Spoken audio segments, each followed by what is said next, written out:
And we're talking about degrees of good and degrees of bad, right? You can do whatever you want to do as long as you understand the degree of good and the degree of bad of each exercise.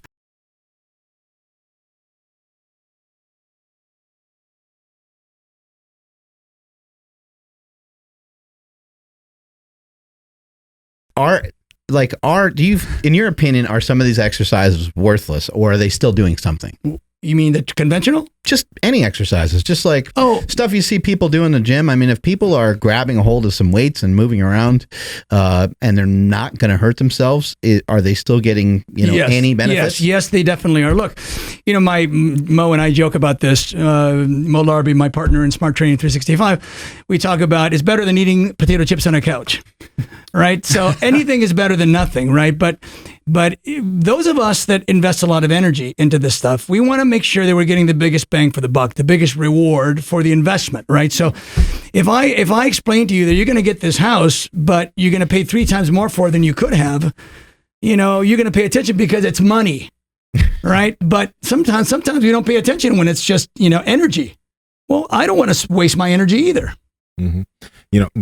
I think one thing that might bother some people, and the big aspect of working out is enjoyment, right? So when Mark was mentioning a useless exercise, like I don't do them because I don't find them enjoyable, but a lot of people like barbell curls, mm-hmm. right? They like the barbell bicep curl. I don't, but they find that movement enjoyable. Like, I want to load on this, and that's something that gets people fired up to actually go and train. So some people, even though something might be optimal and the most efficient way to do something, when they do it for long enough, they're bored and they're like, where's my new toy?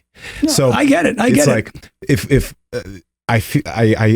people could figure out how to add in a few of their new toys, right? So that they can enjoy their exercise, but still have things that are really good for the muscle, right? They can still be moving in the right direction, because we know that a big part of training for a long time is training enjoyment. Right. And if you don't enjoy what you're doing, if you like, a lot of people like bench press, right? If you don't enjoy bench pressing, but you think you have to bench press for a big chest, it's like there's no reason to really do it, right? So we got to figure out. And you're happy to hear that you don't have to. Yes. Yeah. Right? Yeah. You're happy to hear you don't have to.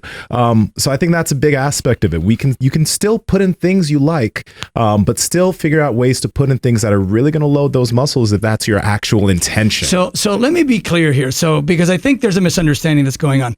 The Brick 20 is not to suggest these work and those don't. Yeah.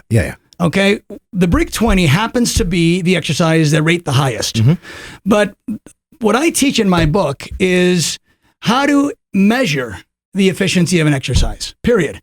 And we're talking about degrees of good and degrees of bad, right? You can do whatever you want to do as long as you understand the degree of good and the degree of bad of each exercise. I teach principles. That's what I teach, how to evaluate an exercise. And once you know those things, you can say, oh, well, I don't care if this gives me 20% less benefit and costs me 30% more energy. It's fine. I'm going to do it. But you know why. You know that it's worth doing, and here's why it's worth doing, because 20% less benefit, 30% more energy is no big deal to you. Mm-hmm. But it's not about, I never say deadlift is something you should not do. But I do say, here's the good, here's the bad, you decide. Yeah. Let's take a break and talk about one of our sponsors, Piedmontese Beef. Now, the great thing about Piedmontese is they have so many different cuts of steak. We call it the diet steak, where they have low-fat cuts of amazing tender beef and high-fat cuts of amazing tender beef. Seriously, like one of their flat irons has 80 grams of protein and 4 grams of fat.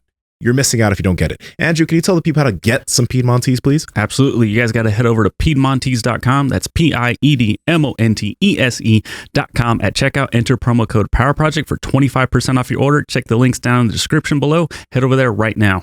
Sometimes there's a time and place for each thing. Like you may want to do a complex with some kettlebells due to what it's going to do to like your heart rate, and you're not necessarily just after the muscle in those particular moments. And then there's like, for me, there's like stages of my workout. Usually I start my workout with something heavier and I progress into more of kind of a bodybuilding style workout. Sometimes I'll work out little opposite of that. That way I can use less weight on the more compound exercises. But I almost always have like a finisher, something where I'm trying to get my heart rate up. And whether that's right or wrong, what it does, it allows me to kind of play in a bunch of different sandboxes during the workout. Right. And it's been something that's been useful for me just to be able to train for 30 plus years. Yeah. And so, sometimes we are looking at like, hey, what's the most optimal?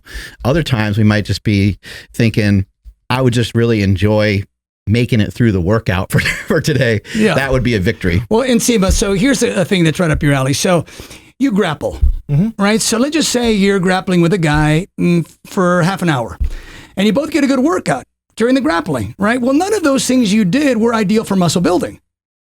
But the event was fun because you spent a lot of energy and you just feel exhilarated. Well, kettlebell, same thing, right? So there are a lot of exercises that are athletic, challenging in non-specific ways. They're not the best thing for that muscle or this muscle, but they're fun and they make you overall strong and they make you enjoy your workouts.